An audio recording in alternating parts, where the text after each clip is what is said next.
Okay, in our last example on on multipliers, we're going to look at balanced budget multipliers. So this is going to be a case where the government decides to increase spending and then pay for that spending by also increasing taxes. So in the example that we have here, we're going to up spending by 50 billion. We're also going to increase taxes by the same 50 billion in order to pay for it. Let's see what happens. Now the easy way to set this up is just to look at each of those things independently and then combine the effects at the end. So this side, the left, will make the spending side. So the first thing that we need to do is figure out what that spending multiplier is going to be. And so let's use a hypothetical MPC of 0.667. So that'll be MPC. And then our MPS is going to equal 0.333.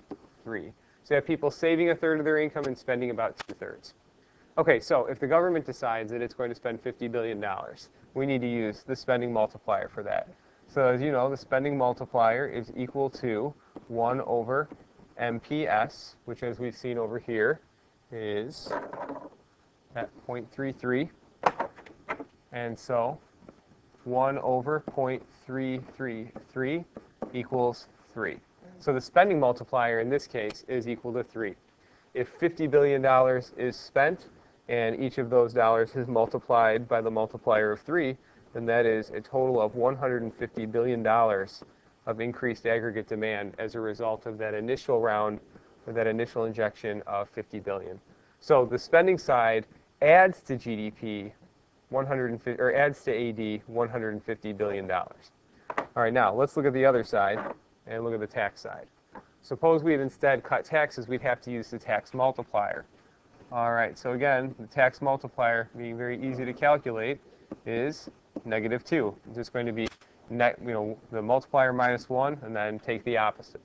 All right, so we have -2 for the tax multiplier. We're going to cut taxes by $50 billion. Or actually, that's just going to stay positive. So we have $50 billion cut times -2 equals -100 billion. All right, so our increase in spending adds $150 billion to GDP, or to aggregate demand. But our increase in taxes subtracts $100 billion from GDP. So the net effect of the two things together is a $50 billion change in GDP. In other words, the balanced budget multiplier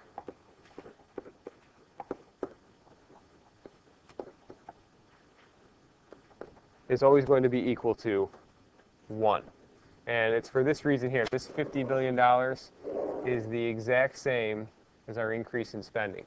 So if we decide to increase spending and pay for it with taxes, or we decide to reduce taxes and also reduce our spending, the effect of that is going to be a 1. It's not going to be multiplied at all.